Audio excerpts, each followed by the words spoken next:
Welcome back to Man Now Sports. OKC and the Denver Nuggets. That was a good game, really good game. That was game five. Thunder go up 3-2 in the series. And Denver Nuggets got a huge game from Nikola Jokic. He bounced back from having those two poorish games. The last two games wasn't quite what Jokic usually do. So he was more like himself this game, 44 points. 15 rebounds, 5 assists, right? So some people say that Denver Nuggets wasted a great Jokic game. I don't see it that way. They gave it the old college try, man. But nonetheless, the Thunder go up 3-2 in the series. That's a commanding lead, 3-2. I think around above 80% of the time, the team that wins the game five to go up 3-2 usually win the series. But the series is not over, right? The series is not over. They got a game in Denver. That's a very winnable game for Denver in Mile High. And then if they win in Denver, then game seven will be in OKC, and that'll be a huge game. And it don't matter who got home court in game seven, because that game is going to be officiated in a way where they're going to make sure no one has the advantage of the whistle. In most cases, sometimes it look a little different. So I've always said, after the OKC Thunder lost home court advantage in game one and lost that game and let Denver steal home court, they put themselves in a one-game deficit that they needed to climb out of. And it was going to be really crucial to climb out of that hole, because they got to do it in a minimum amount of games, because they need to avoid game seven. I don't like. Even though OKC is showing me they're showing me some grit in this series, I still wouldn't like them going into a game seven against Denver, even at home. Because anything can happen, and Jokic is a great player in Denver. They're champions. They don't have their championship coach anymore, but they still have their championship player, or their star player with co-stars around him. He still got his core group of guys that he won with. Michael Porter Jr., Jamal Murray, of course, and Aaron Gordon, and I think DeAndre Jordan might have been there for the championship as well. But he's a guy that gets almost little to no minutes. I see some people in the comments asking me who I got for game six, and I don't know, man. It's I think it's going back to Denver. Denver got their backs against the wall. They're going to be desperate. But this is the thing. This series is what's up, Know Your Boy? This series is coming down to what's going on in the fourth quarter. I'm telling you, when you look at Jokic, even tonight, no matter how many shots he made, I think he was like 4 for 6 in the fourth tonight. He hit some clutch baskets, especially that three where he had nowhere to go and he just kind of heaved it up there. I wouldn't even call it a heave or luck shot, because he did it against the Lakers 2 years ago during their championship run in some crucial moments. That's his shot when and it's so awkward because he's right-handed and he's shooting it coming off his right leg, which means, with right-handers coming off their left leg to shoot, you automatically get a tilt going to your left, because you're leaning on your left leg for your takeoff. So your shooting hand is already on top, which is natural. What's crazy about the way Jokic do his fadeaways is that he uses his right leg, which means he's going to tilt to his right, which is his shooting hand. Now his right hand is on the bottom. That's a harder shot to make. Very hard shot to make. And he's, but that's his shot. When he does that spin and he fades, for those desperation shots, I seen him do it a lot of times in the post. I seen him do it mid-post fadeaway, and I seen him do it from the three-point line. Look at the one he hit over Anthony Davis some years back. It was unreal. And I think he did it like maybe twice against the Lakers in that series. Like the Lakers, it was a couple of games where they really was about to look like they was about to pull it out. And with the shot clock running down after some really good defense, 23 seconds of great defense from the Lakers, Jokic was pulling stuff like that out of the bag. And he did it again tonight. And I think he did it against the Clippers too. Like, so I've seen that shot enough times. It's not luck, right? That's his shot. That's almost his Dirk fade. The shot that Dirk do when he leaning all the way back and he got that knee in the air. That's Jokic Dirk fadeaway. But even though he hit that shot in the fourth and he hit some other shots in the fourth, they tired in the fourth. They've been and I said this from game one or maybe game two. No. Actually, I said this before the series started. I said that game 7 that they went through and Jokic having to play against Big Zubac and bang up against him all those games, 7 grueling games against the Clippers. That was one of the biggest things that's going to be an advantage for OKC Thunder, right? So on top of the Clippers taking them to 7 games and them going, they had some overtime games, a lot of games that went down to the wire. There was huge games, and then Zubac beating on them, and then coming off the bench with Ben Simmons and Nicholas Batum, even though they're undersized, they played really good defense on Jokic as well. But not only that, their game plan was to make Jokic defend as well, so he had to run a lot. So he was gassed. Then they had to turn around and come play a team that was rested because they swept. Did they sweep or did they lose one? But yeah, they may have swept Memphis. I think they did sweep Memphis, right? So they 4 games out of the way, and these dudes already played 7 games, right? So they almost played 2 series already. With like 7 games, and OKC only played 4. So here they come in game 1. I thought Thunder really had that game won. They gave it away. So right now you're really looking at a 3-1 series. It should be. But the Thunder gave that game away. They lost by 2, but they gave that game away. We know that was horrible. They controlled it the whole game pretty much, gave it away at the end. Then they come back in game 2 with a huge blowout. Then they lose to the Nuggets. Now that game they lost to the Nuggets in game 3, I'm giving that game to the Denver Nuggets hands down. They won that game. That's not a game that OKC gave to them. OKC gave them game 1. They lost game 3, right? So now they're down 2-1. But that's the hole they dug themselves in because they dropped game 1 when they shouldn't have, right? So now they win 2 games in a row, and here we are, a 3-2 series, and 7, 8, 9, 10, 11, 12. Jokic has played, and Denver has played 12 games already. But that's more games than what OKC has played. So they're a little bit fresher. On top of the fact, OKC utilized their bench a whole lot more. They go a little bit deeper in their bench. So in the fourth quarter, these guys they have more legs than Denver, who only going about 7 deep each game. They tried to go 8 deep tonight by playing Strawther, right? So they go 8 deep tonight playing Strawther. But if it wasn't for Strawther getting in the game, they would have been 7 deep again. Westbrook and Watson, the only one coming off the bench, right? And now the guys that I think that can help them is possibly DeAndre Jordan, fresh legs, big body, 6 fouls, defensive guy, a rim protector, a lob threat. Like all these things is like a change of pace from what Jokic do. He could actually spell Jokic. And then you got Dario Saric, who's a big body, a skilled guy, a guy who can score, a guy who can shoot, and all of the above. But they don't even play him. I haven't seen Saric even I haven't seen him in the playoffs at all. And the issue with Dario Saric and DeAndre Jordan is the fact that the best player for the Denver Nuggets, who is Jokic, the guys that they're not playing that can probably help them actually plays Jokic's position. So of course they're not gonna get in the game.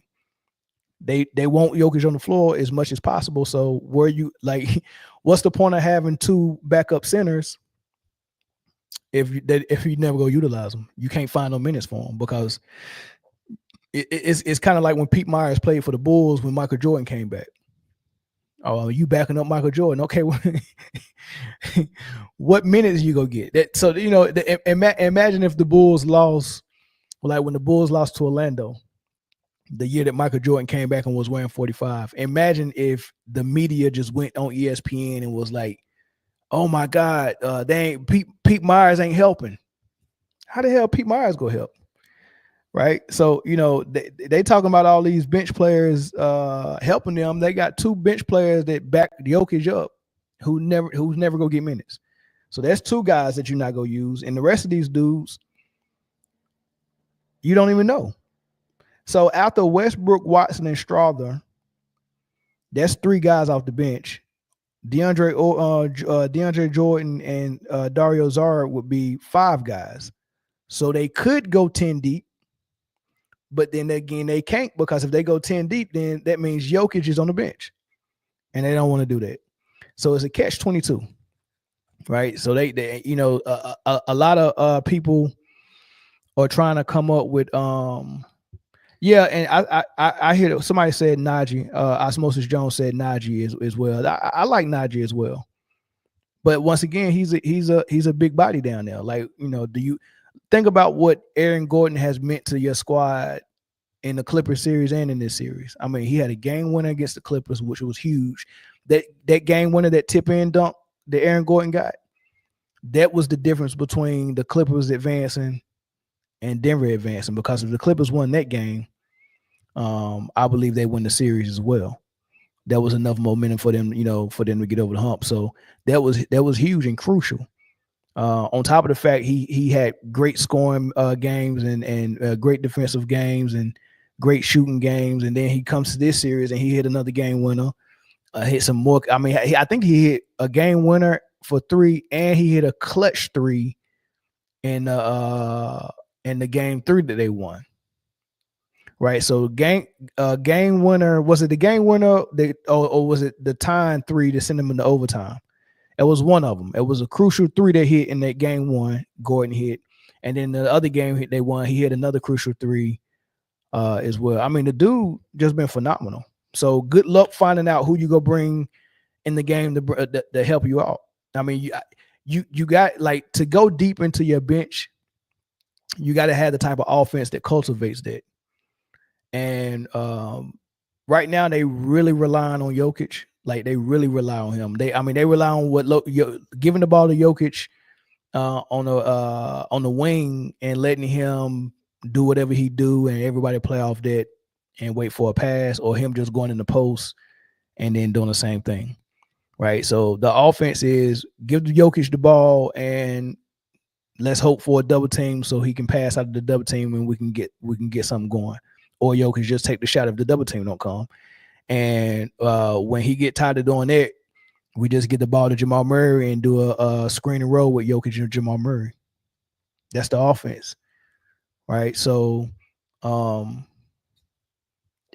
mean, that's the offense they wanted to live and die by, right? And you can't really fault OKC for having an offense that Shai don't need the ball in. Shai don't need to be on the court for it to operate. You can't fault them.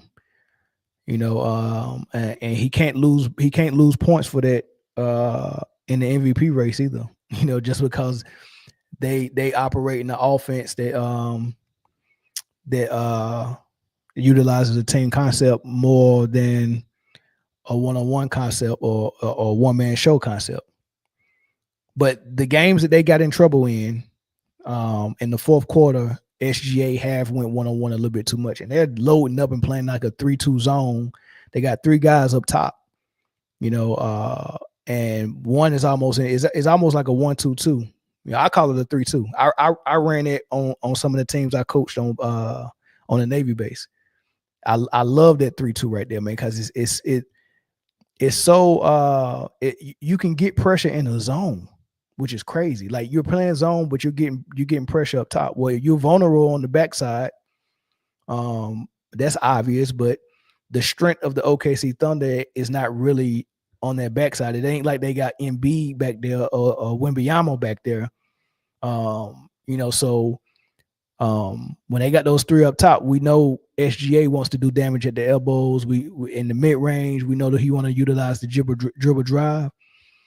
Same thing is for like most star players. They want the ball in the top of the key. They want to do that dribble drive, and that's predictable, especially in the playoffs, right? Because now you got a defense sitting up there watching you, and you're going one-on-one trying to figure it out. That's very hard. The ball's not moving. And I mentioned that. I said SGA, even Ant Edwards, with Minnesota, they have to figure out how to, when they're keying in on them, abandon the dribble drive, get the ball out of your hand. Because if you're the focal point and you're the guy, when you don't have the ball, who's the focal point? You get what I'm saying? Like if Jay Will has the ball at the top of the key, or Casey Williams or Wiggins at the top of the key, they're not gonna trap them like they're trapping SGA. But if they do, guess what happens? Swing. Now SGA got the ball on the back end, and he's got a one-on-one matchup with somebody that he can go one or two dribble pull up on, or get all the way to the rim. So getting off the ball helps a lot. Moving without the ball helps a lot, and catching shoot situations. So he's doing a little bit better with that. He's getting off the ball and letting someone else create, and he's off the ball. And I want to see him get the ball in the mid post a little bit as well and utilize it. But I've seen him do it sporadically, not a lot though, not a heavy dosage of it. Johnny Pardosa said, Mel, would you play Joker and DeAndre Jordan at the same time? No, I wouldn't. Not the way Denver is set up, because Denver runs like a spread offense, and they need shooters out there. That's why Gordon had to work on his shot so much to stay on the floor with Jokic at power forward, and not be a guy that they leave wide open like they're leaving Russell Westbrook right now. Right. So it was really important for Aaron Gordon to become a 3-point shooter, which he did. He's shooting in the 40s now. He's shooting it just as well as MPJ, and that's one of MPJ's strong shoots. So you got 2 6'10" guys alongside Jokic who both can rebound. They're deadly from three, right? So that's tough to guard. So at any given time, as far as shooting, the weakest part on the floor is really Christian Braun when he went with the starting lineup, because you don't want to leave Murray open, you don't want to leave Michael Porter open, and you can't leave Gordon open no more, and then Jokic can fill it up as well. So they got 5 guys that can sit around the perimeter, paint's wide open, and when Jokic decide he want to get downhill or he want to go down low in the post, it's very hard to double from there. All right, so bringing in DeAndre Jordan at the same time as Jokic, it changes that offense, and now you got to do a little something. But I mean, it's worth a try though. If I mean, they didn't need it tonight because they out rebounded OKC tonight. And I think they out rebounded them the last game as well. So they rebounded very well. Jokic just crashing the offensive glass. They rebounded the ball really well, especially on the offensive glass. They rebounded really well. So needing DeAndre Jordan, the only thing they need Jordan to do is play long enough to give Jokic rest, because he's failing in the fourth quarter, right? And I know quite naturally the coach might have thought that more Jokic is the formula now. We're right there, but we're losing. Like the last 2 games, we was right there, but we're losing. So maybe more Jokic is the answer, but they gave him more Jokic tonight, and he still gave out in the fourth. Like OKC has won these games in so many different ways. I mean, if we just go to game 1, they didn't win that game. However, right, didn't win the game in game 1. However, they controlled it, right? They gave it up in the fourth quarter, but that game was I guess you could say that game was, I guess you could say it was close. I think they had convincing leads at points in the first game, but the game was close toward the end. They lost that one. Let's just talk about the ones they won. So the second game they won was blowout fashion. That was total domination. As far as the officiating, that game was called very loose. They allowed a lot to go as far as physical contact. So they won a game that was very physical and called loosely, right? A lot of people feel like they beat Jokic up, and that shouldn't have happened. But I think in game one, OKC got beat up. But so game one, I think Denver was probably a more physical, and more physicality was allowed on OKC. And when Denver has an advantage of the whistle, there you see that they're 2 points better than OKC. I don't agree that OKC had the favor of the whistle in game two, but I can see that because a lot of Jokic fans and Denver fans are saying that OKC had the favor of the whistle in game two. So when Denver has the favor of the whistle in game one, they're 2 points better. When OKC has the favor of the whistle, they're 43 points better than Denver. Right? So that's telling us something. So if you give OKC the favor, they're blowing them out. But in order for it to be a close game, you kind of got to give Denver the favor because they're only 2 points better than OKC when they got favor. Right? So we had Denver with favor in game one, 2 point difference. OKC with favor in game two, 43 point difference. Then here comes game three. Game three, I think, was called fairly even, and Denver was 10 points better. You know, they won by 9 points, right? Denver was better. So, but the game was close. So close game, call it fair, call it on Denver favor, the game would be close and interesting. If you call it an OKC favor, it's gonna be a blowout. Right. So they've won a game that was in their favor. Then they come back in game 4 and 5, which I think was called a little bit even, and they won both of those. So they won them when it was even. They lost them when it was even, and when they got favor, it was a 43-point blowout. You know, I don't know what it's going to take for Denver to blow them out. We'll see how desperate they are at home going back for game 6. It's in Denver. I mean, you got to kind of keep your eye on both teams as far as demeanor. I think both of them will be ready early, but we got to see what start, how everybody looking going down the stretch. How often is Jamal Murray holding his knees and bending over because he's out of breath or no legs? Is Jokic shot going to be short again this game? Because it seemed like, and they had an amazing third quarter tonight. Jamal Murray got hot, Gordon got hot, Strozier hit a 3. It looked like it was going to pull away. So, but they ran out of bullets. They shot out their bullets out in the third quarter. Came in the fourth quarter with no legs and couldn't hit they couldn't hit the side of a barnyard if they was on the farm.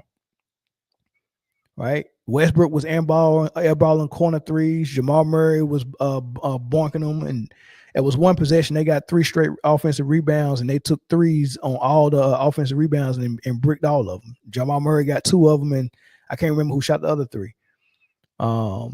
Just bricking. They couldn't hit nothing in the fourth quarter. Jokic was hitting, but other than that, they shot themselves out of the game. Well, not in a negative way. It was just they ran out of bullets. They shot all their bullets out. Right. So OKC can win this game so many different ways. If they get favor, blowout. If they don't get favor, we still got a chance. If Denver get favor, we still got a chance. Right. So I think that's real interesting how they can win those games in so many different ways. Now SGA and Jokic, the 2 MVP candidates, which I think SGA is definitely going to win that, and I definitely think it rightfully so. I think he should have won it last year as well, but nonetheless, he'll get it this year. And he's one step closer to the Western Conference Finals, so that's going to be huge to see Ant-Man, and possibly SGA going head to head in the Western Conference Finals. I think that's fascinating. I like when the playoffs get rid of. I like when the players that the NBA are trying to market.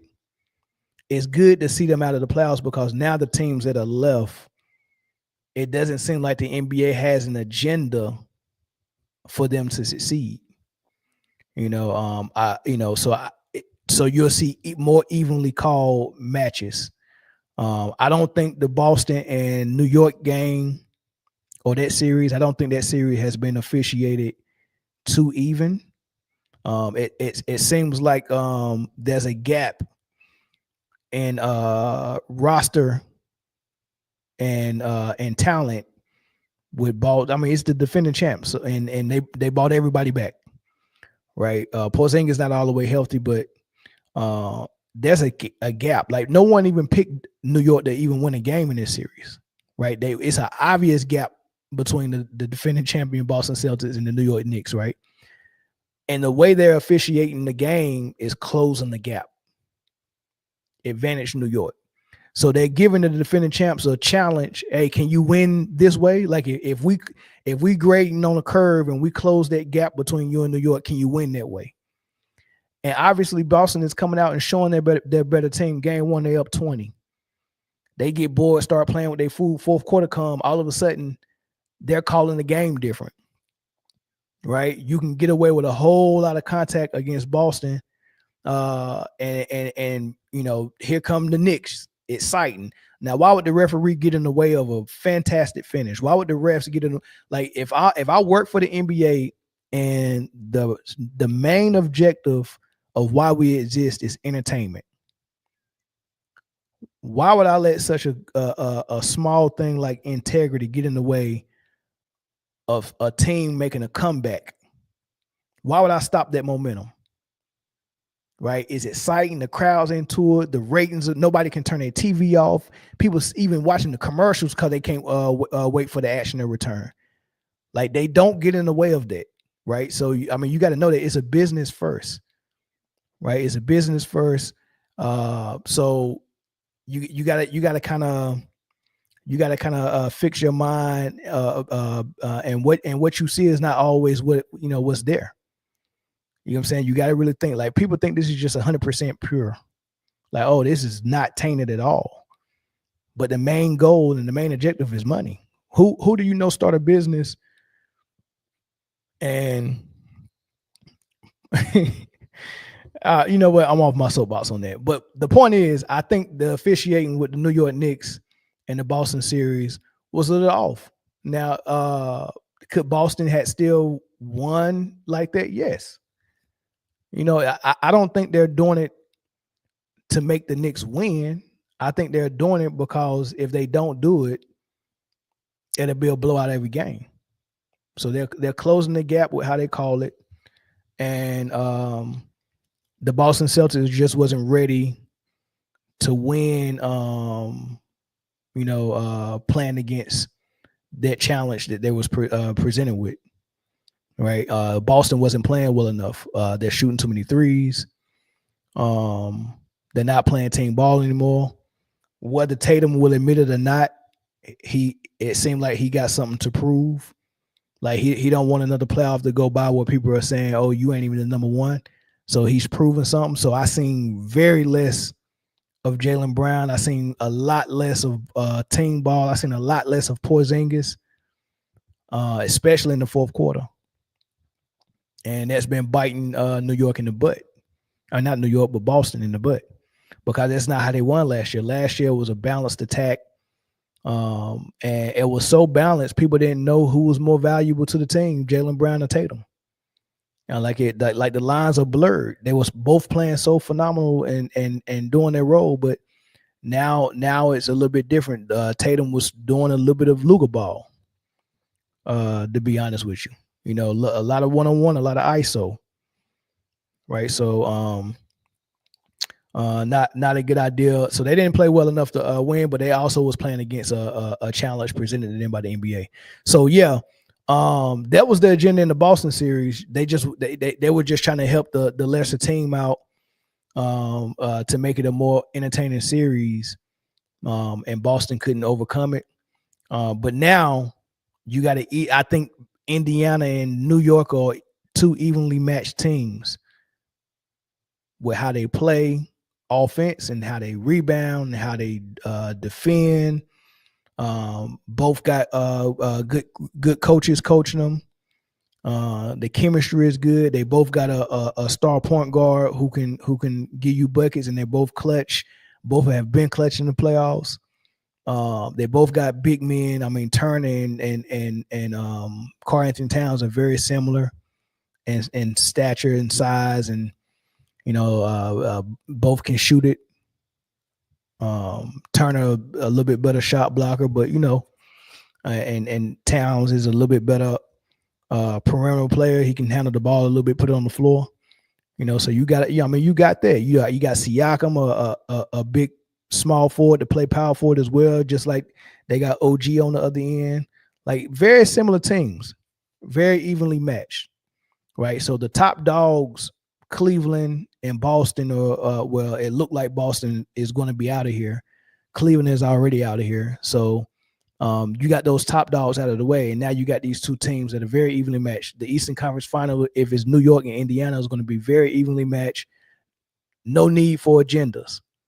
No need to grade on the curve. No need to close a gap with the officiating. The gap is closed. They're even. Let them play. That game can be called well. So now, if it would have been like LeBron in Cleveland playing against, now I'm like, oh man, the NBA go help them out. You know what I mean? So it feels good to have Eastern Conference Finals, no agenda. We go. That basketball is going to be closer to pure as possible because, unless they just want New York to advance because it's the big market. It is what it is. I can see that. But I don't perceive they would really need to do that, man. This is really evenly matched, right? So that's going to be good. On the other west side, though, if it ends up being Minnesota and OKC, I think it's similar. I think you got two teams. You're not going to need no agendas. And I wouldn't care which one of those guys advance because in any scenario, Ant-Man, SGA, Brunson, or Halliburton, all four of those all-stars, I think Halliburton's an all-star. I think Brunson is an all-star right in the middle between all-star and superstar. I think Ant-Man is a superstar, and I think SGA is a superstar. One of those all-star, French superstars are going to get their first ring. And I think that's phenomenal. One of those guys are going to get their first ring, and that's going to start a whole bunch of conversations, right? As soon as Ant-Man started playing phenomenal basketball last year, they was already comparing him to Michael Jordan and saying if he's the new face of the league, right? SGA is going to win MVP this year. If he wins the finals MVP as well and a championship, if just playing well last year started MJ compares for Ant-Man, what do you think winning the MVP, winning the finals MVP and the finals going to do for SGA? They're going to start all types of conversations, right? And I think it'll be a fun summer. A lot of decisions need to be made. What is the Warriors going to do? Is it over for them now? Can they see the writing on the wall now? Because they couldn't see it before. Y'all got to look at some of these episodes. And I told them, man, you've got to get off of Clay and Draymond ASAP. I've done several episodes on that. You got to get rid of Draymond and Clay ASAP. Right? They held on them too long. Right? So now what do they do this summer? Because they well in the luxury and they just signed Butler. This is getting ugly. Uglier than the masterpiece sneaker. And the teams in the West are getting so much better. Giannis might be in San Antonio this summer via trade. San Antonio got the number 2 pick, and they got the number 14 pick. They got 2 picks in the lottery, and they got the rookie of the year in Castle.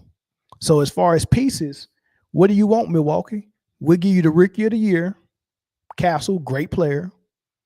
We give you the number 2 pick, which is probably going to be either Ace Bailey or Ron Harper's son, Dylan Harper.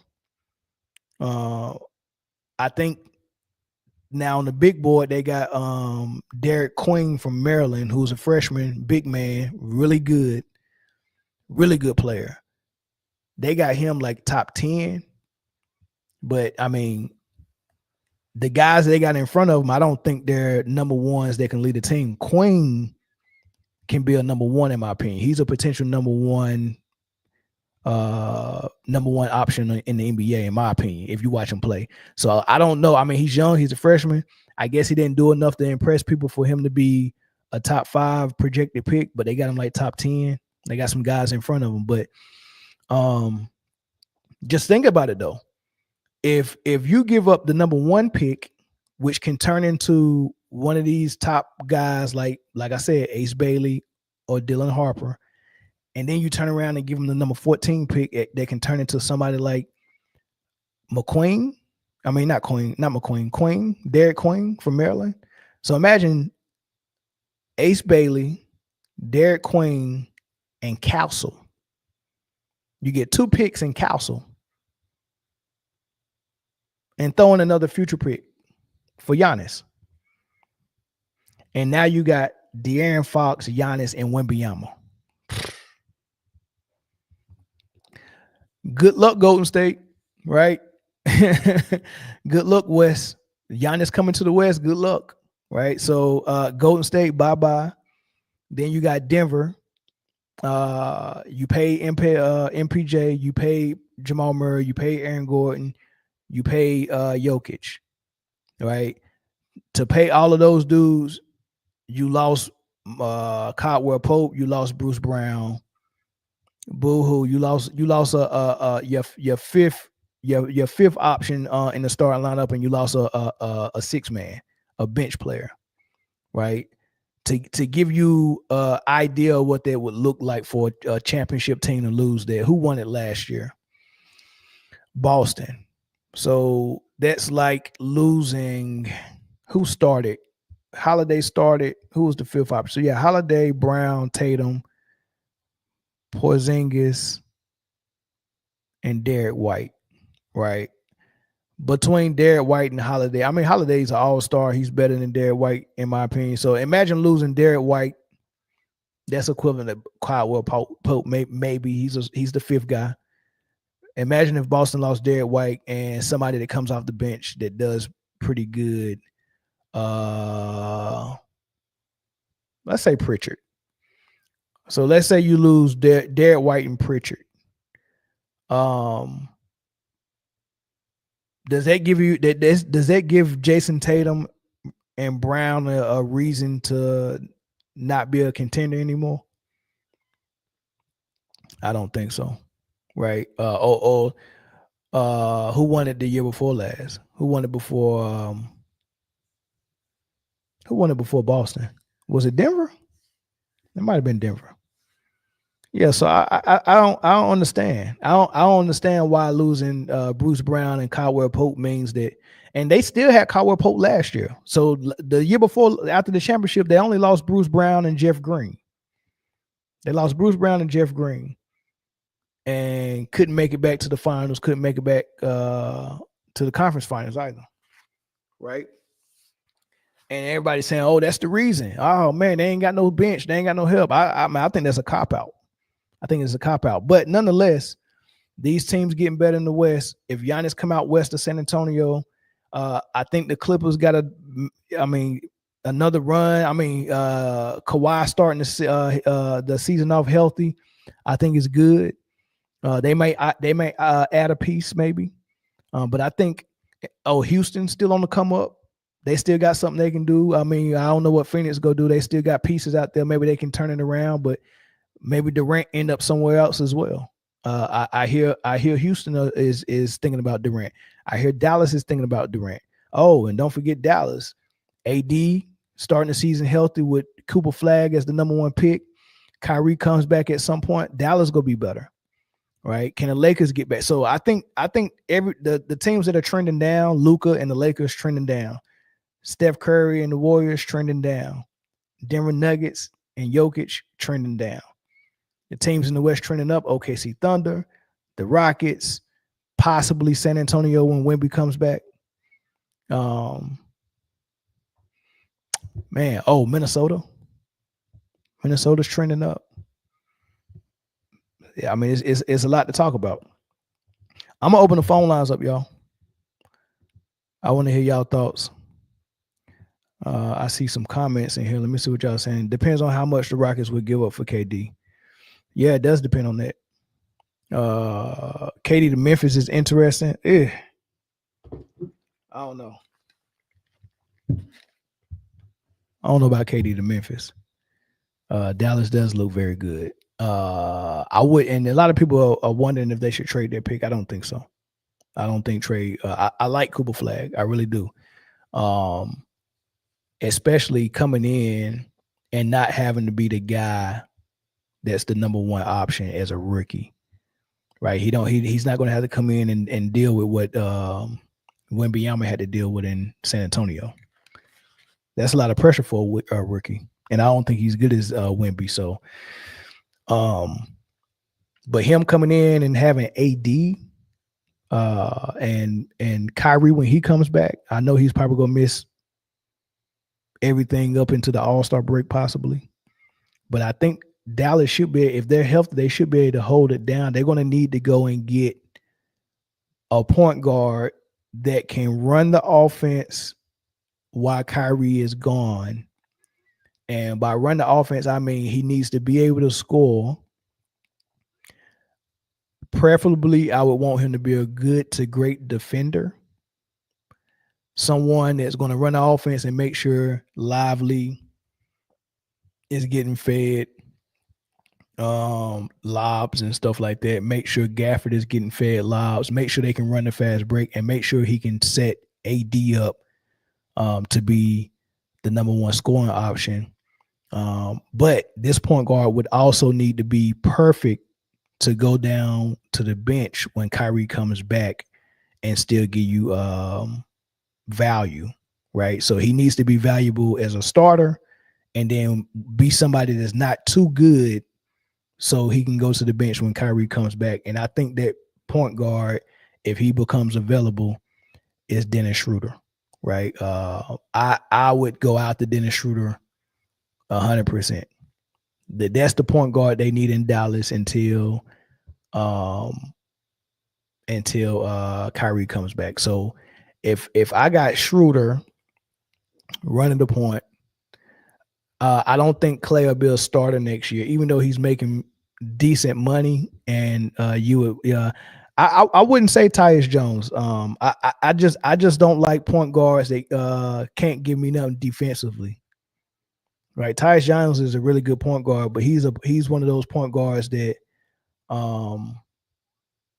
like, if you can't lock up defensively, and I'm not saying he's a liability. I'm saying he can't. His defense can't be an offense for him. Like, I like defenders who can attack offensive players. Like, my defense is not, I'm just trying to stay in front of you and contain you. No, I want the defense to be putting pressure on you where I'm attacking you. I don't want someone that can just take on attacks. Like, you're attacking me as an offensive player. That was Phoenix's problem. When I watched them defend, everyone is even Kevin Durant, everyone is defending, like, come and attack me and let's see if I can stop it. You get what I'm saying? It's like, imagine if you're playing goalie in soccer and you got a player coming down you with a head full of steam. You can either sit there in the net and just wait for them to come and kick it, and then you try to block it. But smart goalies time it. As soon as they kick that ball and it's rolling a little bit, you got a small opportunity where you can charge the ball and slide and grab it. You want to do that. You don't want to just sit there and just let them get their rhythm right before they kick the ball to you, and you know what I'm saying, you just trying to block it. Now, you don't want to do that, right? You attack. Everybody on Phoenix's team wasn't attacking defenders. They were sit back and let the offense attack me, and as long as I stay in front of them and contest, they think they playing good defense. Nobody was pressuring. Nobody was locking up full court, making it hard. It was just like, we just gonna let y'all run y'all offense, and we'll put our hand up when y'all shoot. And everything was in rhythm. No matter what team they was playing, they had a hot shooting night. Everything was in rhythm. I was like, man, everything is in rhythm against these dudes. It don't matter who's playing them. They get rhythm when they shoot. I want defenders that's getting you off rhythm, right? So, oh yeah, Max Christie, you're right. Maybe he could start over Clay, and Clay can be a 6-man this year. But if I got Schroeder, Max Christie, Cooper Flag at the 3, maybe AD at the 4, Gafford at the 5, or Lively at the 5, I like that starting lineup because then I get to come off the bench with PJ Washington. So I mean, or maybe the rookie Cooper Flag. I think Cooper Flag too good not to start. He might not start right away, but he'll be in that start lineup really early. You know what I mean? So I think he's that good, man. He just got to figure the NBA game out a little bit. But I like that lineup. But I like PJ Washington too. I like what he brings. So so it's certain lineups they can have. You know, I know AD don't like to play center too much, but it's certain nights where they can go small. AD can be the 5, and they can have Flag and PJ playing the forward spots. Right? All 3 of those are great defenders. And then you got Max Christie, another great defender. This is what Nico Harris was talking about. He said defense wins championships. He went and got an anchor at the rim in AD, got rid of Luka, and then got gifted another guy who is probably popular and can reach probably the popularity close to Luka in Denver. Like, he can be loved in Denver. His jerseys will sell. Not Denver, I'm sorry, Dallas. His jerseys will sell.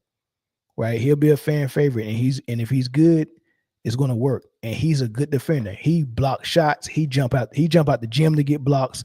He stay in front of his man. He's not a liability defensively. Right? So now you still get a fan favorite at that position, because Luka is not a point guard. He's a small forward. You get Flag at small forward at that position to replace Luka, but you add AD. So imagine having a Luka that can play defense. He's not as gifted as Luka offensively, but he's good. Imagine replacing someone not similar to Luka, but you know, you get what I'm saying, but just add the defense. So now you got defenders at every position.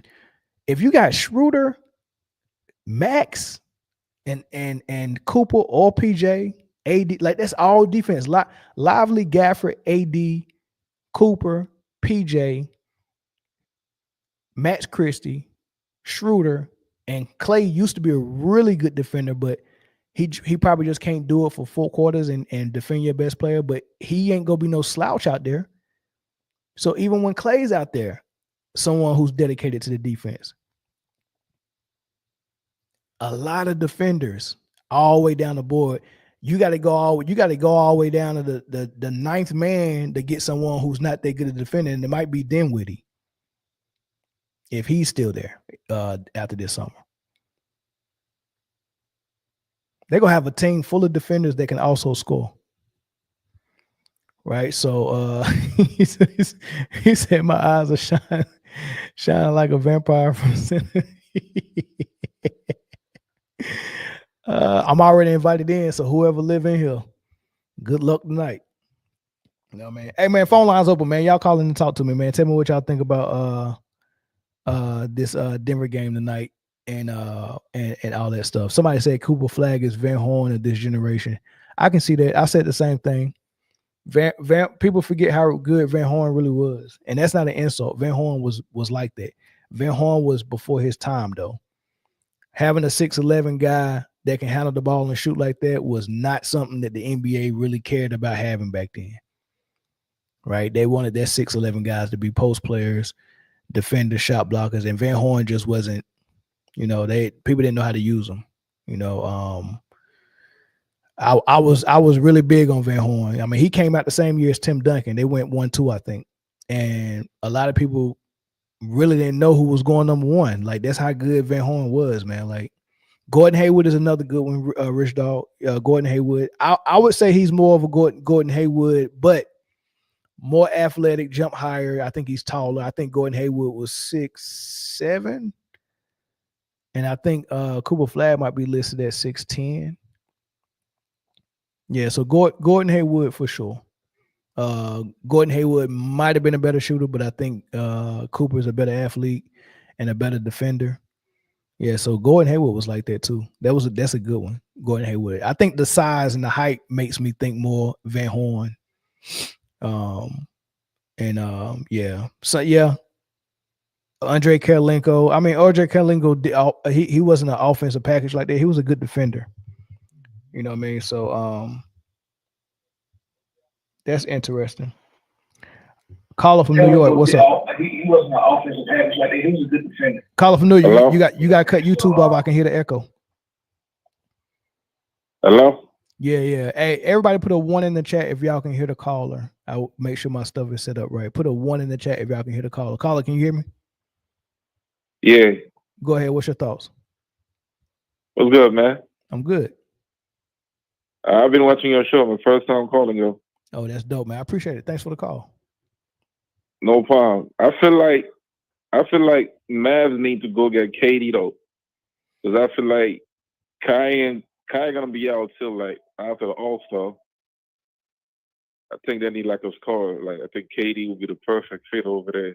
Who would they? I don't know. I feel like who would they give up for him though? PJ, Clay, Marshall, and 2 picks. PJ, Clay Thompson, Najee Marshall, and some picks. Okay.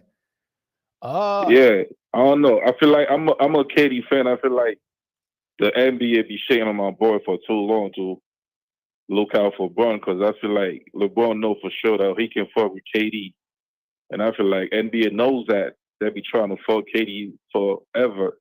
And then when KD and Kai went to the Nets, I feel like the NBA was mad at Kai for leaving the Celtics, and NBA mad at KD for leaving Steph. So there was no way they was gonna let Kai and KD go in New York and Brooklyn, bring the first chip over there in New York. They wasn't gonna fuck with that. I agree. You know what I mean? So I feel like Yo Kai and KD need to go to the Mavs and try to do it over there. So here's the thing though, and this gonna be real funny. So if you Nico Harris, you just had the entire Dallas population pissed off at you, calling for your job, saying you need to be fired because you traded away Luka and they love Luka, right? Would you be brave enough if Phoenix start calling you to offer you KD, but they want Cooper Flag heads up for KD? Would you be brave enough to trade? Nah, I'm not doing that. I'm a KD dude, right? But I think they can kick Flag and get KD. And I feel like if Nico do that, trust me, trust me, he'd be like the next fucking governor of Texas. Yo, that's crazy, man. So if they could potentially kick Flag, because end of the day though, like Suns has no what you call it, like no power over anything right now. They instantly the best team in the league if they do that. If they do, Dallas? Yes, Dallas. If they do that, they instantly the best player in the league. I mean, the best team in the league. And I feel like that's gonna piss off LeBron. Though. I'm telling you right now, that shit gonna get him so fucking mad. It would. He's gonna try to go. I'm telling you. But they need to. This dude control the NBA since. If they go out the, he's control that NBA since day one. Yeah, but look, if they go out the KD, they got to keep Clay. They need that shooter. They got to keep that shooter. No, I mean, they can get some shooters for cheap though, because Clay gonna match the salary to send to Phoenix. Yeah, that's true. They go have to. So you got to put Clay. So I'm telling you, any shooters right now, knowing that KD over there in Dallas, they're gonna go over there for dirt cheap and try to get a cheap, man. Like nah. Clay, Marshall, PJ, cause PJ not a scorer. You can't have all defense and no scoring, right? And kind not gonna be there till after the All-Star. You gotta have some defense though. And you can't have faith. You can't have faith on with AD gonna be that guy or stay healthy the whole time. Yeah. You know what I mean? You can't put that extra pressure on Flag. So you need that dude that's gonna give you 25 guaranteed though. And KD's gonna please. You know what I mean? That's all KD need, like defense. He can take care of the rest. That's very true. Hey, that's a good thought. I mean, to be honest with you, I think KD and Kyrie has always wanted to try to team back up and try it again. So I'm but that you forgot one thing though. you could Google that shit, check that. Kyrie Jr. wants to play with KD and AD in the same team. Sheesh. I'm dead ass. Like, go check that out. Kyrie said his dream was to play with AD and KD in the same team. That's crazy. That was his dream. Hey, the NBA would be so mad at KD. Too. They would be the media would be so pissed off at KD if he did that. I'm telling you, I'm trying to tell my boys like, yo, the media hate KD because they know for fact Bron can't fall with KD though. They know that. No. That's what I'm saying. They're in love with Steph because they know Steph not better than Bron though, but they know KD is the truth. That's when the first time when Bron was gonna play Golden State and KD first time when KD went in there, he was stressed after he beat the Celtics. Oh my, you know what I mean? He knows 1-1 he can't fall with KD though. He knows that. Yeah. And the whole league, the whole media knows that. That's why everybody go after KD for every damn thing. Because when KD last year, Stephen A said, yo, that was the book team. But right after the team got swept, every brain got on KD. Last year, KD missed seven games. The team was 17, 49. Yeah, 49 with like 13 more games. This year, he missed 20 games.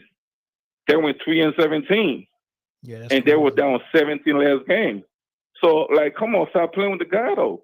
Tell the truth. That's why I don't fuck with the media, because they're not talking about truth, though. It's all about LeBron and Steph, and I'm tired of that, bro. Yeah, nah, you're right. You're right. I'm trying to tell the truth as much as possible here, though. That's why I watch your show, man. Yeah, and I appreciate it. Let me ask you before you go, man. Tell me what you see from this Denver series, man. What's the thing that stick out the most the entire series?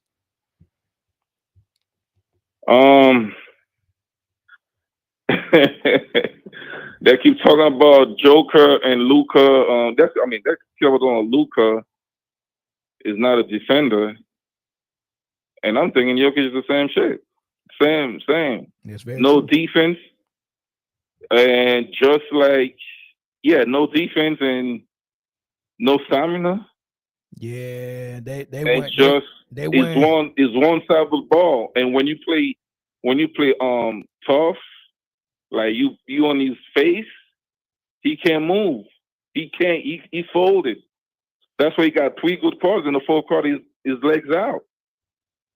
Because the OKC give him multiple looks. One is J-Dub. Next time is Chet. Then Iverson, whatever his name is, I forget his name.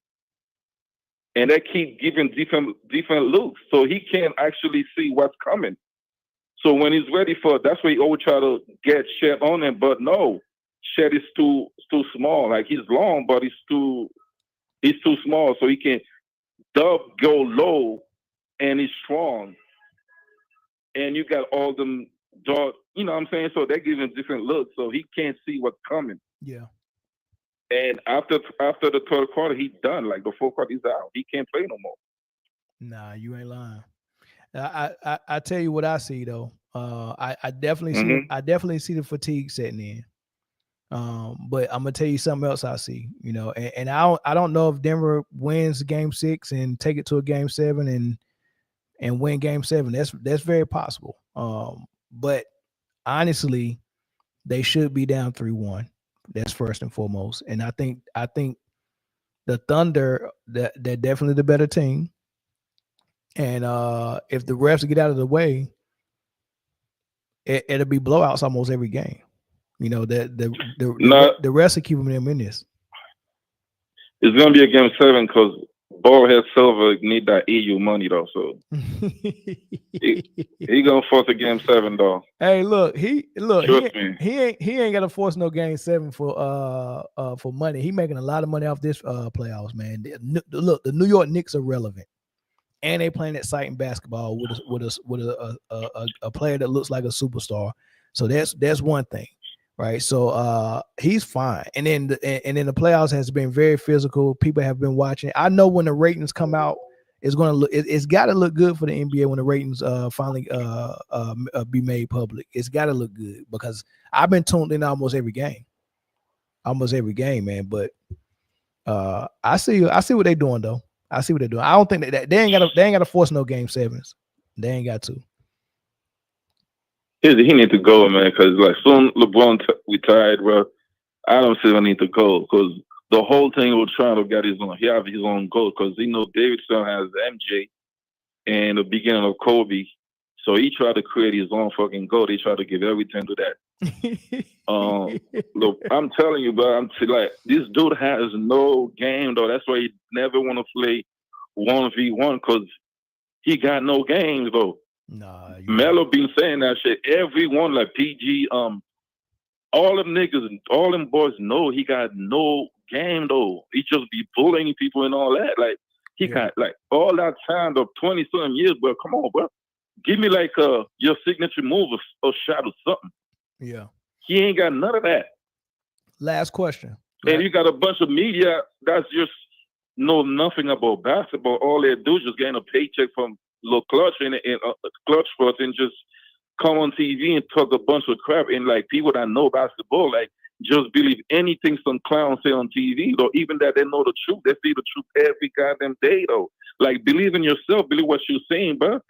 Don't let nobody else come and talk crap in your head. Like when you sing, like you watching the game, bro. Like watch the game, son. We watch Kobe. We watch MJ. We watch T-Mac. We watch Anthony. Come on, man. Stop playing. We watch Katie. Like I keep telling people, yo, if Katie was 20 or 30 pounds stronger, I would only put MJ and Kobe in front of KD, though.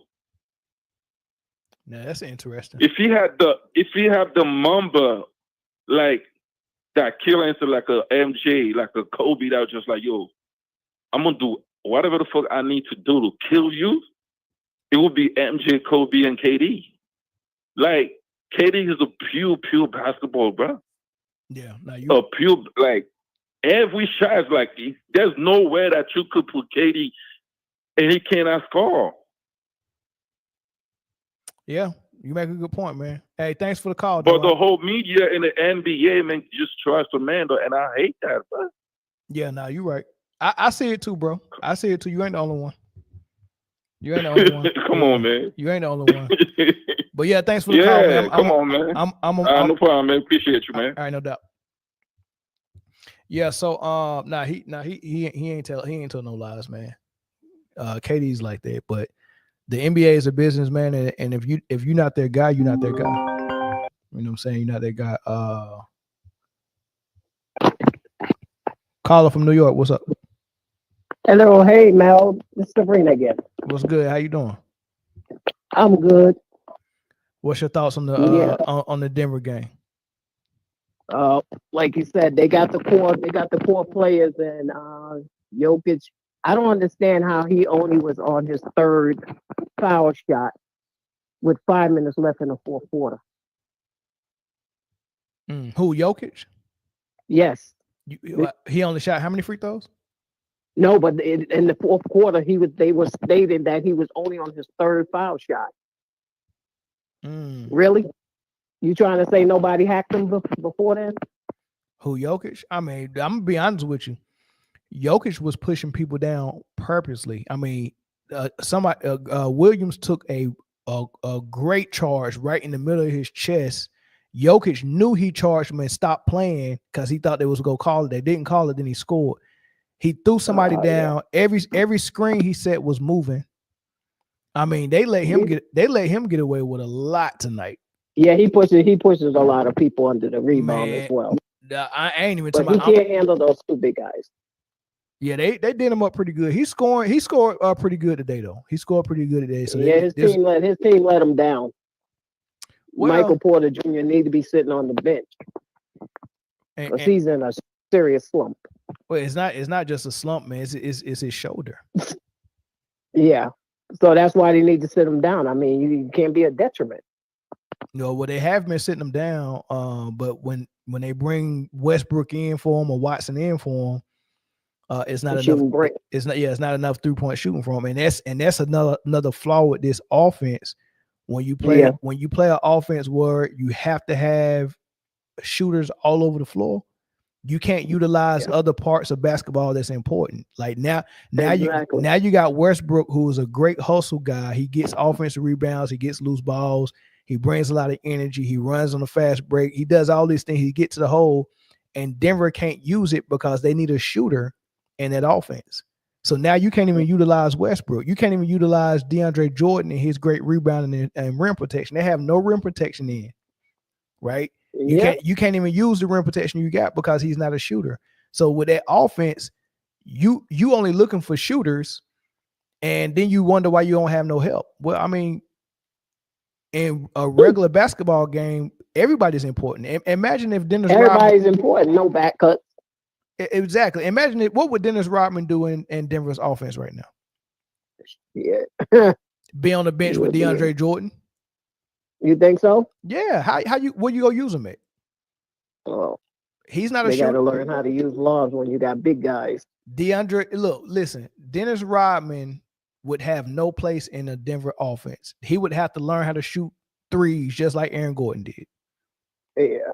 And that's horrible. Yeah, the offense, the defense. He was only there for defense, not really. Correct. And putbacks, if there were any putbacks. So when Denver Nuggets fans complain about not having enough help and enough bench play, that's a lie because, like you said, they got the core guys when they won the championship. There's no excuse. He don't need no help. Exactly. They narrowing it down to a select few players they can fit in that offense. They have to be able to shoot the three, and I think that's weird. Even the power forward position. Yeah. So, all right. What about OKC side? What you see from the OKC side? OKC side, they're the young talent. They up and coming, like you said. And the Rockets just need one more piece, another veteran. But I don't think it'd be fair if KD gets the chance to go to the Mavericks, because how many contracts has he gotten out of after signing? Between him, Harden, Paul George, and you, of course, LeBron. Like I said, go for them means going to another team. Yeah. Going on another team. That's not right. I get that, but you know what? In KD's scenarios, it's always like, it's not him wanting to leave. Like at Brooklyn, he wanted to be in Brooklyn, and that's where he wanted to be. Brooklyn reneged on the deal. The deal was when he showed up there with Kyrie Irving, is that when it was time for them to hit their contract extension, they both was going to extend. And then they traded for James Harden. And before Harden came over there, this came out of Harden's mouth. He said that he was told that all three of them was getting extended the same year. And they was going to no team can't afford that. Well, that's what they was promised. Not with top salaries. That was what they was promised. So they get over there, and then Josiah and Sean Marks decide, we about to bench Kyrie Irving and suspend him and fine him because he don't want to get the vax. And then we're not going to extend James Harden. So James Harden was that wasn't a loss on their part, because he's garbage. But it was a lie though. Because they promised KD, Kyrie, and James Harden they always getting extended. Then they changed their mind. Right. And then James Harden was like, well, shoot, if y'all ain't extending me, trade me now. I'm not about to sit here and wait. Trade me and force his way out of there. And then once they traded James Harden for Ben Simmons, remember, they gave up Jared Allen, who was on the second best team in the league, Cleveland Cavaliers. Cleveland, yeah. They gave up Jared Allen and a whole bunch of Karis LeVert, some draft picks. They gave up a lot to get James Harden just to give him up for Ben Simmons, and Ben Simmons couldn't even play. He needed back surgery. Mr. Back surgery and mental health. Correct. Just because MB told him he need to get in there. Correct. So now you get in there and learn how to shoot. Sabrina, if you're KD and you see, okay, strike one, y'all lied to us. Strike two, y'all traded James Harden for somebody that can't even play. And strike three, now y'all suspended Kyrie Irving. And then when he came back, we got put out of the playoffs. Okay, cool. All right, let's come back strong next season. Let's have a good offseason. Let's get Ben Simmons back. But then y'all come back next season and then tell Kyrie Irving we're not going to extend you. And then you suspend him again for a tweet. Well, not a right? tweet. And then now it gets all ugly. And then now you trade Kyrie and KD sitting here like, what the fuck? Like I came over here with Kyrie and James Harden, and now I'm left with Ben Simmons and he can't play. Yeah. So, well, yeah, trade me. The Warriors, like you said, they're over with because of Draymond Green. They should have got rid of him and kept KD. That's the organization, and that's Steph Curry's problem. Now his legacy is shortened. It could have been better for him had he had another ring. At least he should have had 2 more. Possibly. But if it wasn't at least attempt for 2 more, if it wasn't for Draymond. I don't even discount the fact that 2016 he was only suspended for 3 games, but they had for 1 game. They had 3 opportunities to win 1 freaking game. Facts. We're not gonna blame that shit on that suspension. It is what it is. They folded. Yeah. People need to stop blaming that. If that was maybe 2 games left, maybe you might say that. They only had 2 games to win 1, but they had 3 games to win 1. So people need to stop. That's BS. Yeah. They just fell apart. Yeah, I agree. But now it's too late for Steph. He's getting older now, and he's put a lot of wear and tear on his body. And Draymond just effed up his legacy. This is the issue with these stars now. They don't know when they think they think you're supposed to walk out of the league on crutches. Mm-hmm. Like they don't understand the concept of. I put it this way. I give Michael Jordan for example, and I got a whole episode I'm gonna do on this comparing this. But Michael Jordan, for example, I remember after his first championship, he went on maybe the Late Show. I don't know if it was Arsenio. It was somebody's show he went on and it was talking. And even back then, before he had ever three-peated, he had already told everyone that golf is one of his passions. And he said that I'm only gonna play 9 more years. He said, I'll probably give it 8 or 9 more years, and then I'm going to play golf. Yeah. He said this in the 90s, like early 90s. He knew he was calling it quits early. He didn't have aspirations to go get Kareem's record. He didn't have aspirations to go get Wilt's record. He ain't had his eyes on no records. Only thing he wanted to do was win as much as possible, get rings. As much as possible, exactly. That's all he wanted to do. And then he said, I'm walking up out of here while I'm and then he got interviewed the last year he played. Actually when he retired for the last time before, after the second three-peat, they asked him about, him still being able to play and walking away while he can still play. He said, this is how I always wanted to leave. I always wanted to leave on top with a lot left in the tank. I don't want to stick around for guys like Ewing, Barkley, and all these dudes to be able to beat me and have those bragging rights. He said, I want to leave on top. You know what I mean? Yeah. So a lot of people. Curry, LeBron, these dudes just need to go. No, but Curry, I believe he still has the passion for the game. He never shortchanged the game. Who cares? Michael Jordan didn't shortchange it either. And he left after he hit the game winner against Utah and had MVP that season. You get what I'm saying? Imagine winning MVP, being playing 82 games, first team all defense. Yeah, he won all 4 of them. Finals MVP. That was one of the all 4. Yeah, imagine being that good and you do all that and you walk away. Yeah, but then people don't understand why he came back on the Wizards. He came back on the Wizards because he cut a deal. He bought some fans and he bought some money to the franchise before they would allow him to buy. Facts. These people are so damn ignorant. Yeah. So look, I'm not a big fan of 37-year-old Steph not being able to get through the second round of the playoffs without getting hurt. Like that injury he got. That says go sit your tail down somewhere. It's over. Yeah, because if it wasn't for the it's TVs, over. LeBron would have been done. Exactly, it's over. That bum. You know what I like? Jordan coming back. LeBron probably shitting bricks now.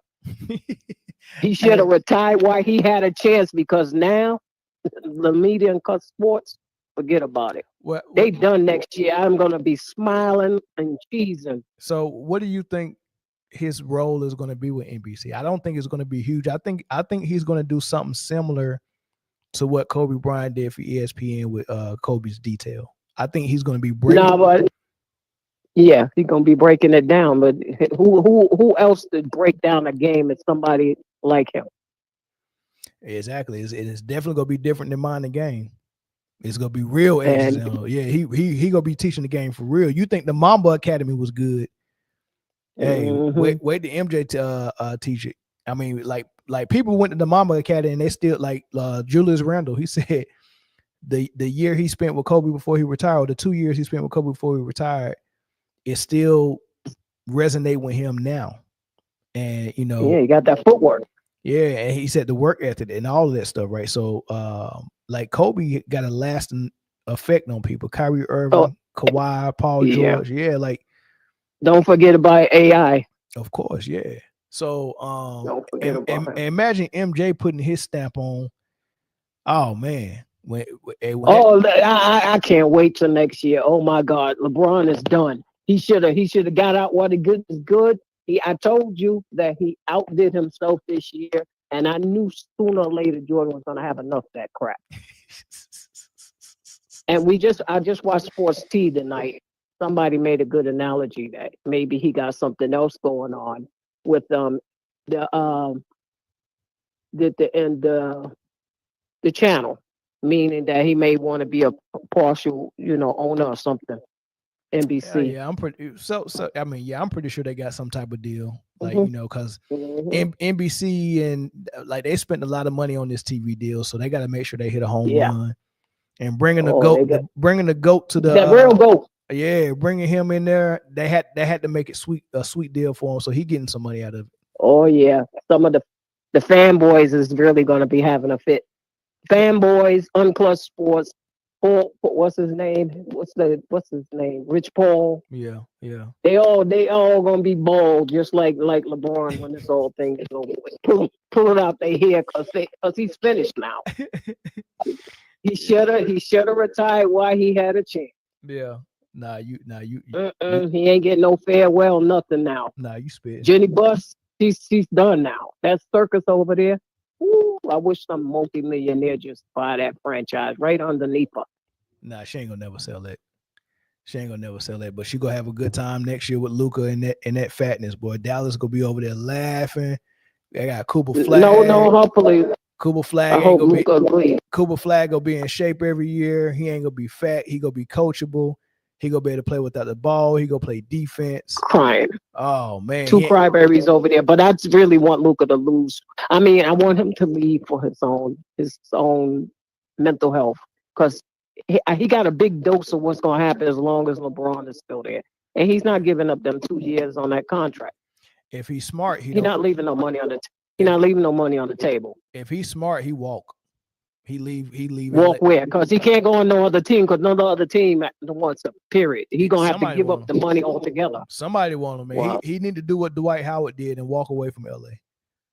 Oh, let's not talk about Dwight Howard. He probably having a fit because he's in the Hall of Fame. Ah! LeBron probably having a fit right now after what he did to Dwight Howard. Got him thrown off the team because he called him a bitch. Ruined his career, man. He ruined his career, but he still made it to the Hall of Fame. Yeah. And let's not forget, Carmelo Anthony's been put up in this situation with Michael Jordan as well. Yeah, so good for him because I like him. Yeah, so if everybody don't know, it's a little competition going on, right? So with this new media deal, you got NBC that's part of it. You got Disney, of course, which is ESPN, that's a part of it. And then you got Amazon Prime, and Peacock, which is a part of it. So you got those 3 huge conglomerates that's part of it. And all of them are trying to put together their team because they're all getting certain games. All of them are getting games. Right, they're televised. Right. So they all getting games. Mm-hmm. So they trying to put together their own team. So ESPN got the rights to Kenny Smith, Charles Barkley, Ernie Johnson. They got that show from TNT. So they're going to ESPN. That's their dream team, right? Freak that. So that's ESPN. Peacock, I think they got like Candace Parker. They got D Wade. They got people like that, right? That's gonna be their dream team. But NBC said I got one better. Right? Yeah, we're gonna. I got to go. I got the freaking go. I got the freaking. Exactly. Everybody gonna be switching over. They done. They done. You talking about ratings? Yeah, exactly. You talk about ratings. Yeah, it's more of us than these young fools. I got the GOAT. We bringing back nostalgia because the NBA was at its best when NBC was the. I mean, they bringing back player announcements before the game. So remember they used to call Michael Jordan. They used to play that song. Yeah, yep.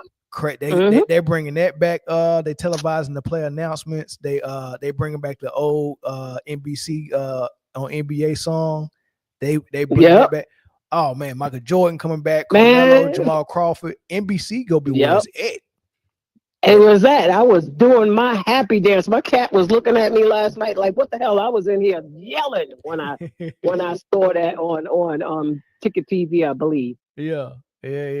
But I didn't know it was Casino that I was watching that boarded up first. Yeah. And Lord, I hopped off the couch and started doing my happy dance. My cat was sleeping on the other side of the couch, looked at me like, what the hell's going on here? I'm doing an episode tomorrow. I'm gonna go into more detail about all that stuff, man, because I got a show that's gonna be pretty good tomorrow. We'll go into more. I go into more detail on it tomorrow. It's gonna be good though. But thanks for the call, Sabrina. All right, thank you for taking the call. Okay, no doubt. All right, peace and love. Yep. All right, man. Let's go ahead and close it out unless we get one more phone call. But in conclusion, Denver got an opportunity to tie this game up at 3 at home. If the better team wins, then the series is over in Denver. But there's a slim chance. It's a very slim chance. Who said 48 minutes? 48 minutes.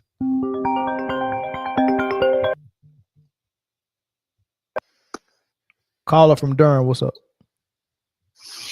How's it going, Mel? How you doing? I'm good, man. What's up?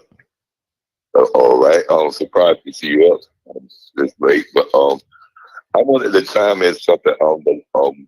The female just called in a second ago from New York, Sabrina. Yeah. It was something that she said when she mentioned about the Draymond getting suspended during that series against Cleveland and Golden State. For one, they didn't have 3 more games. They only had 2 more games because that was Game 5 where he got suspended. And that put the series at 3-2, so they only had 2 more games. So they missed him in Game 6. So actually, the only game they had was Game 7 with Draymond Green. Now, the reason he got suspended, first of all, was not because of the technical foul that he got, but because of the accumulations of technical fouls that he got. Correct. So after he got that technical foul, even once he comes back, he can't be that same intimidating force because he got to walk the fine line. Not only that, but that was the game that he got suspended was the same game where Curry threw the mouthpiece out of his mouth. And at this time, that was the first time we ever seen that type of emotion out of Curry. So I guess he was starting to feel what I'm getting ready to say. When I seen that series, people don't understand. They say, okay, I don't buy it. I understand what they're saying, but I play basketball. And home field advantage is one thing. But like you talk about in the OKC series and with Denver in Game 1 and stuff, it makes it whole different when the referees decide that they're only going to allow one team to play defense. At any time the other team attempts to block a shot, or strike a loose ball, it's a whistle, it's a whistle, it's a whistle. Things like that, I'm the type player that can play through that. but everybody ain't built like that. And sometimes it affects the whole team. That's that aggressive, the double aggressiveness that they put out. It kind of just gaps them. So I do disagree about the fact that, Draymond missing those games didn't have an impact, because I believe if Golden State comes back in Game 6, they probably, if he comes back in Game 6 without the pressure of playing through those technical fouls, I do believe that they'll beat Cleveland, that they had enough to beat them. Now, with that said, that was one point. The other point I wanted to make was when you were talking about OKC and Denver earlier and whatnot. And I agree with a lot of things what you said. And I just wanted to add something to that I noticed. Is that not only Denver, but in today's game, so many people just rely on the 3-point. And we had a saying back then, and you kind of old school in your ways. You were young, but you kind of old school in your thinking and your ways. You've been around ball a long time. I could tell by the way you talk. And we had a saying back then: you live by the 3, you die by it. Yep. So when I look at the box scores, the teams that's coming out victorious, they hit their threes that night. The team that lose, they shot a subpar from the 3 because they live and they rely on it too much. And they base their offense on dribble, drive, and kick out. Mm-hmm. And if those guys not hitting those shots, of course it's going to make a difference. Because look how many of those shots they're taking. That's just as good as a turnover if you're not getting nothing out of those possessions. Mm-hmm. And you can at least be trying to get to the free throw line or trying to get a 2-pointer, which is an easier shot. And also, those type of shots is what the pressure on the defense. You score right in the middle of that house. It puts pressure. I mean? It puts pressure on the defense, and it at least gives the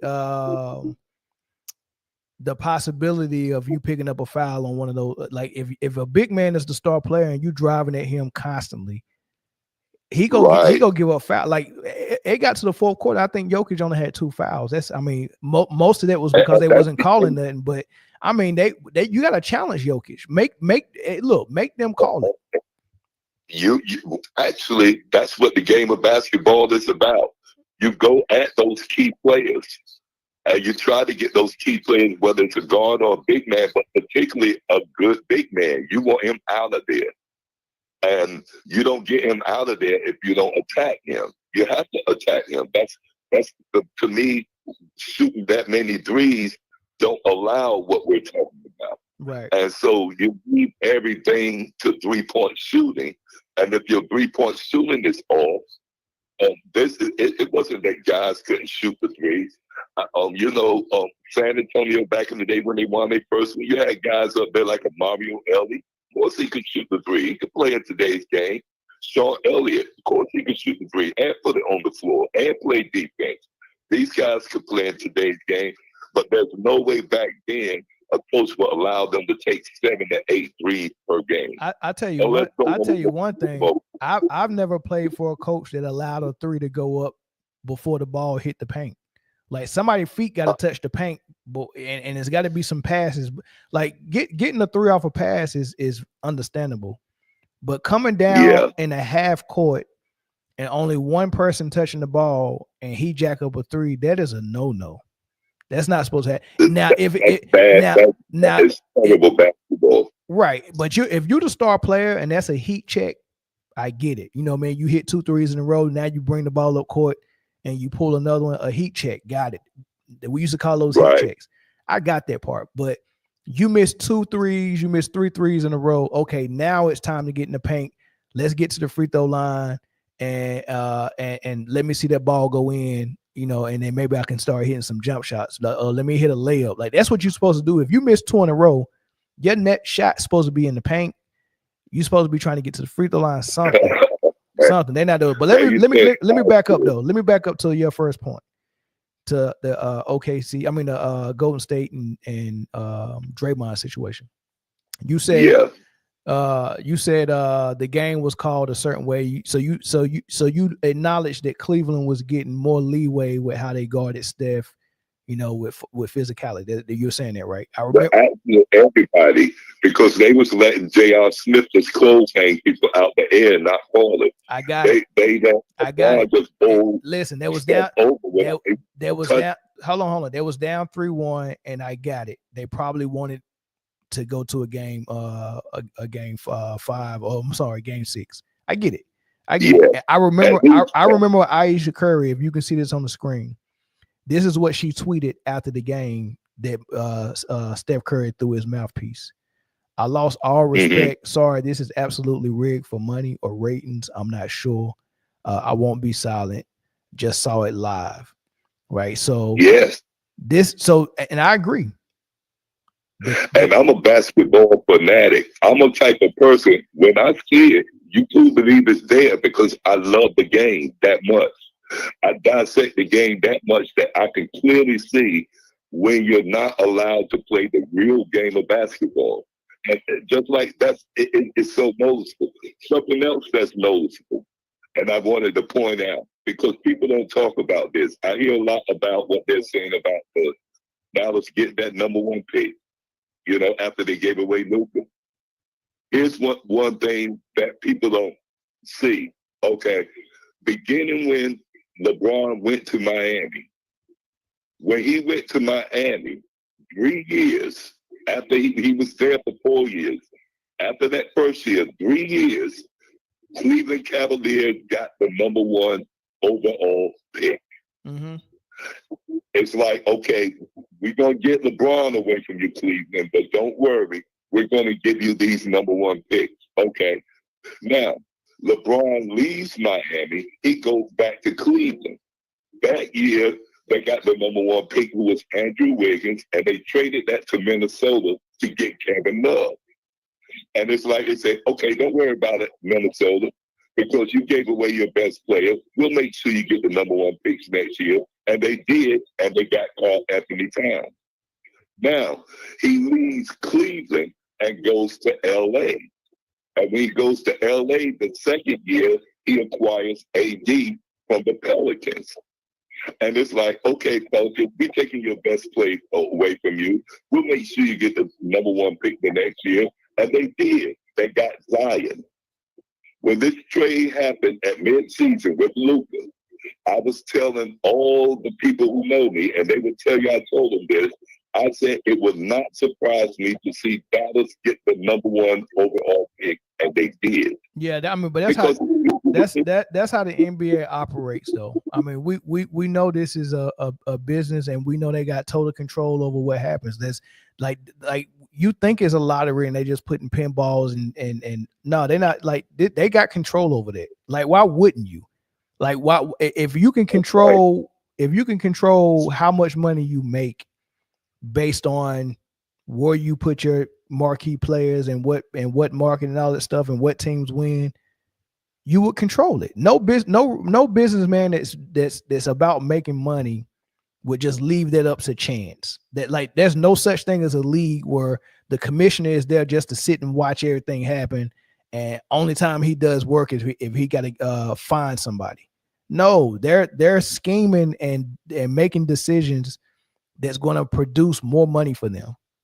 And we know that. That's true. So back to this series though. So this game was pretty jacked up. But then you talk about but hold on. Yeah, this game was jacked up. But they did blow a 3-1 lead. All the games wasn't jacked up. Yeah. All the games wasn't jacked up, and Draymond being suspended wasn't hold on.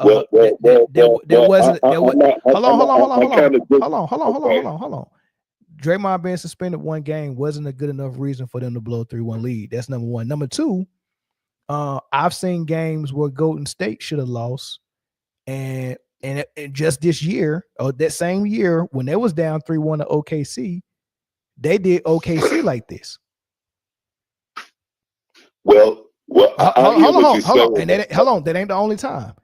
When Kevin Durant came to Golden State and they played the Rockets, James Harden and CP3 was getting the best of them. And they did okay. They did the Rockets like this. Well, I'm not saying those things didn't happen. I'm just pointing out this thing. And where I kind of disagree with you at, because they didn't come back from after he got suspended. Cleveland did not come back from a 3-1 lead. They came back from a 3-2 lead because they won that game.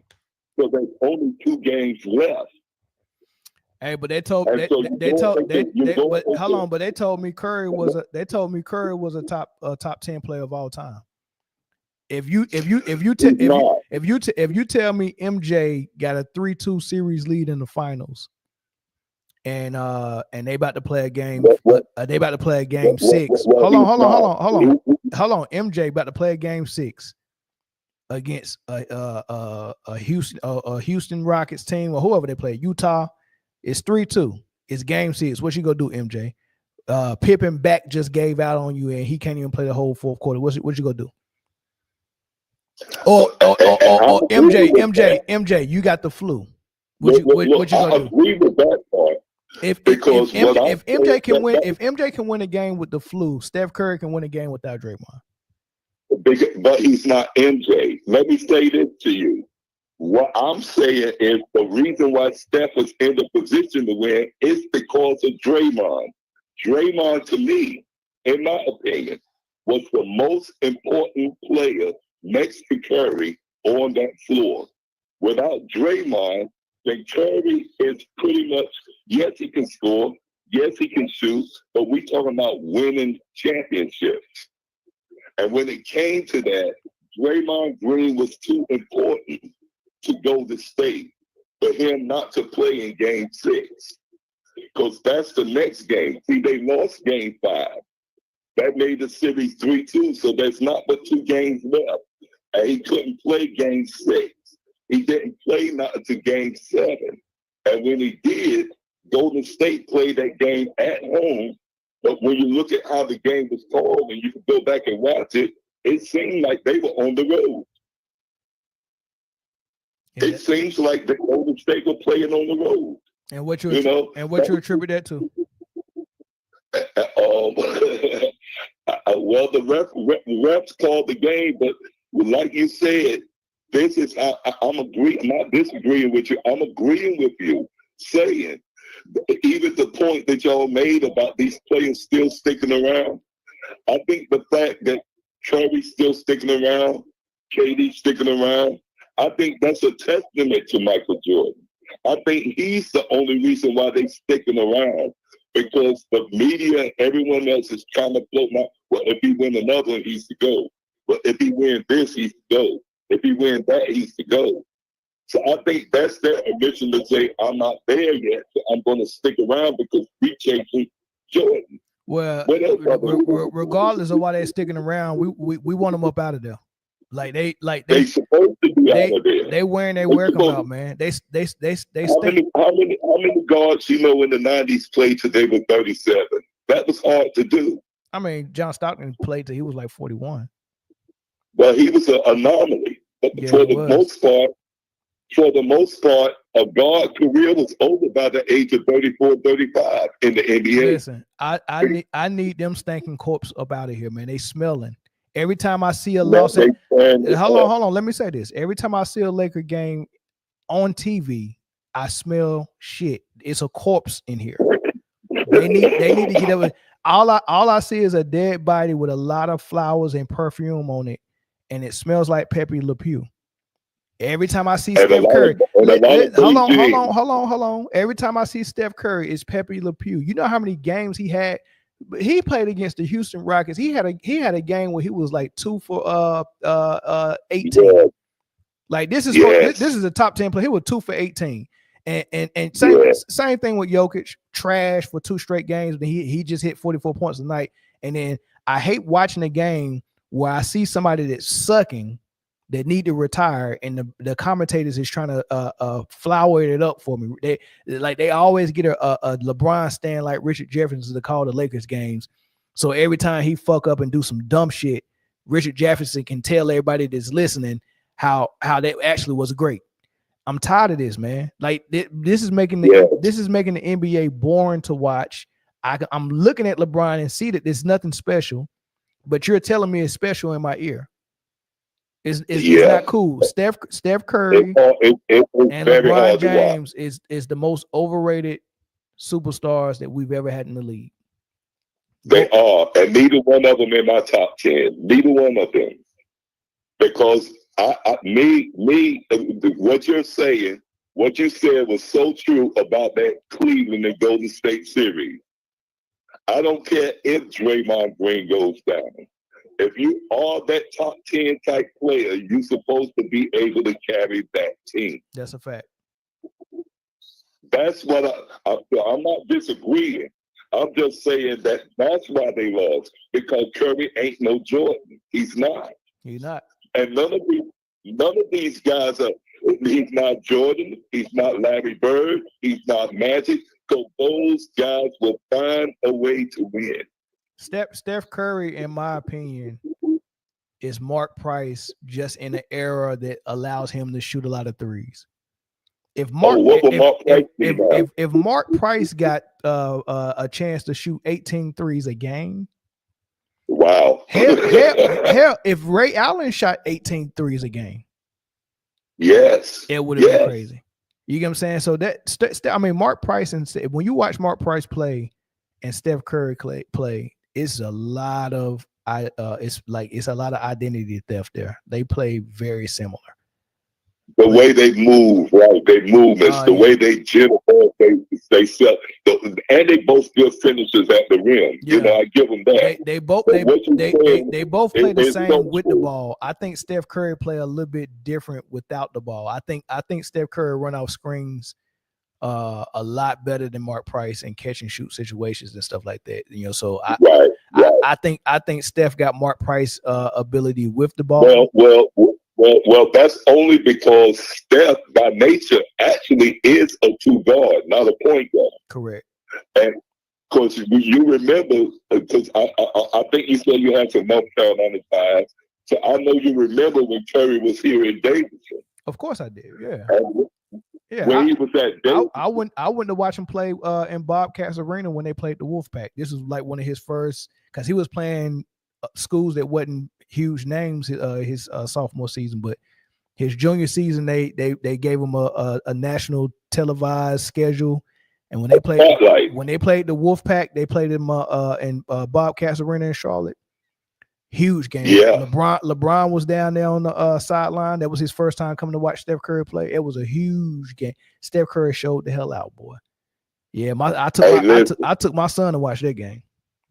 And a few days after that, they played UNC and almost won. You know? Yeah. Now, what I was saying, of course, that was his junior year. But you remember, he didn't go to the draft that year. His dad made him stay the senior year, and he told the coach to put him at the point because at that time, the league started shying away from undersized two guards, like the Ben Gordon, even though these guys were good. No, Ben Gordon was cool. Ben Gordon was right. If you were 6'2", it didn't make no difference how good you were. They were taking the balls out your hand, you know. So his daddy understood that. So his daddy told Curry, your senior year, you're gonna run the point. Cool. Remember, they had a white when you was there and watched the NC State game. You seen the white boy. He was the point guard. Number 12. I liked him too. He probably was their second best player. He was their second best player. Right. Yeah, and they had he was. Yeah. It was him and Curry. Yep. And Curry gave out a gas against Kansas, you know, when they got into the tournament. But my point was, his dad, that was the only year of his college experience where he played point guard. So he's not a classic point. He is the guy that could come behind screens and catch and shoot off the screen. You know, well, I'm gonna have to end this one because you might have to get your own show now. You've been on here almost an hour. Well, I'm telling you, boy. But look, man, I enjoyed talking with you so much. Keep up the good work. I happen to just wake up and look at TV. I didn't even expect you to be up this late at night, but I really appreciate the call. No, I appreciate you tuning in, man. Care. Yeah, for sure. Thanks, man. All right, bro. Yep. All right now. All right. Somebody said Mark Price was similar to Jimmy Fredette, man. You need to be you need to be stoned for that. Mark Price, you either you very young and never got a chance to watch Mark Price play for real. Maybe you just Google some highlights or something, and that's all you seen in Mark Price. But you got to be kidding me. Jimmy Fredette can't untie Mark Price shoes for him. Not at all. If I was building a team and I needed a point guard, the only thing Jimmy Fredette can do for me is show me where Mark Price live. And that's it. Jimmy Fredette ain't nowhere near no daggone Mark Price. I'm not exaggerating when I tell you Mark Price is as good as Steph Curry. As good, might be a better shooter. Steph Curry is not the best shooter we've ever seen. It's some people that's not as good as basketball players as Steph Curry that shoot better than him. So as far as superstars, if we want to talk about superstars and all-stars, Steph Curry is within that top 5 greatest shooters. You got Reggie, you got Ray Allen, you got Mark Price, you got Steph. I would even say Larry Bird.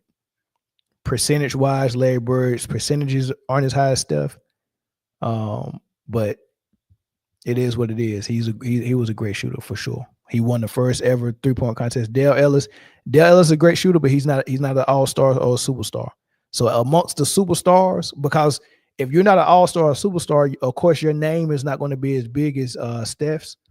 So like there's not going to be a real argument, because once they go to the numbers, you'll be like, oh wait, he only hit 500 threes.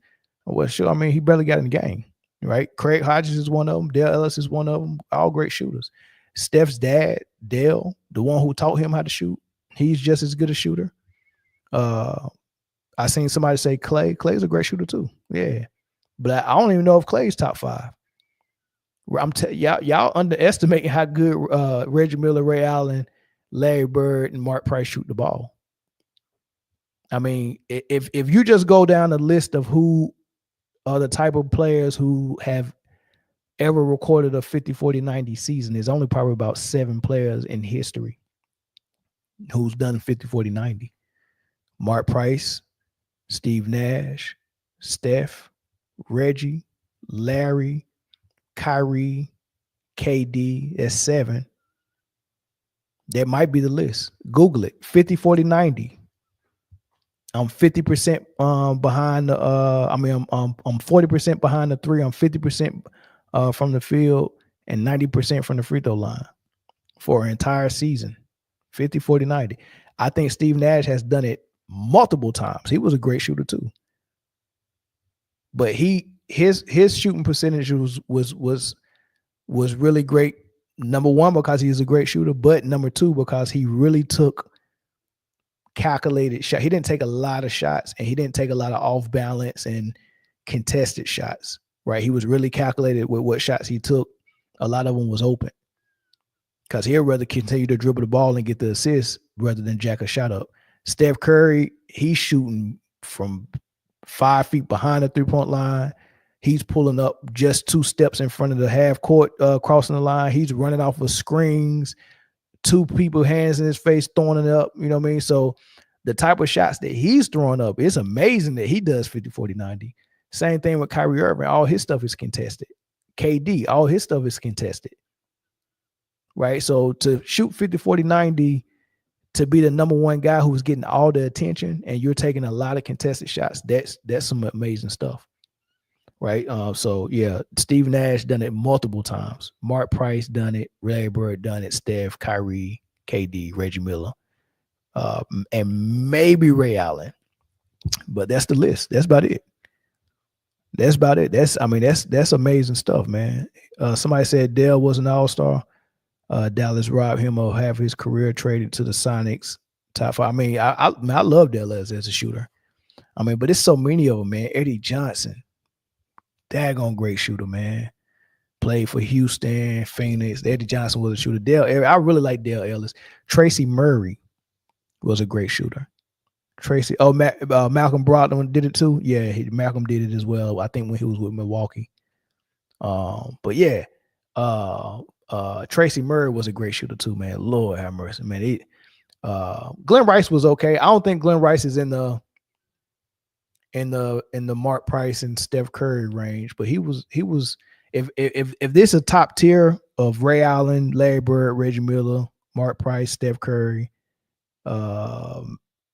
maybe Clay, Dale Ellis, Eddie Johnson. If they're at the top tier, I would put Glenn Rice probably on the third level. I think it's another level under that. I would put Glenn Rice on that third level. He's a shooter kind of, but he's a scorer. But he's a shooter, but a scorer. I mean, he could shoot. Man, there are days he could look like he's on the Ray Allen or Steph or Mark Price level. But for the most part, I think he mellowed down around where Mitch Richmond was at. Who else, man? Like, guys of that nature, man. But no, he was a good shooter though. He was a good shooter, man. Well, all right, man. I'm almost at 2 hours, man. Appreciate everybody for tuning in, man. I got a show that I'm gonna do for y'all tomorrow. It's not gonna be on the playoffs though. It's gonna be on some other stuff I got planned, man. So it'll be a good show. So make sure y'all subscribe and look for the notification to pop up of me going live tomorrow. And I don't even know what time I'm doing it. It's based on what my schedule look like tomorrow, because I got some meetings tomorrow, and then I got some other stuff I got to do with my son, and so I'm gonna try to get in here not too late though. So we'll see. But I catch y'all, man. I appreciate y'all for tuning in. Make sure y'all hit the like button before we get up out of here. Hit the share button as well. I just freestyle tonight though. It's probably a lot of stuff I wanted to talk about that I didn't even get to, but I kind of like went off the beaten course, but it is what it is. It was still good content, man. So I appreciate y'all tuning in. But all right, man, I'll see y'all tomorrow.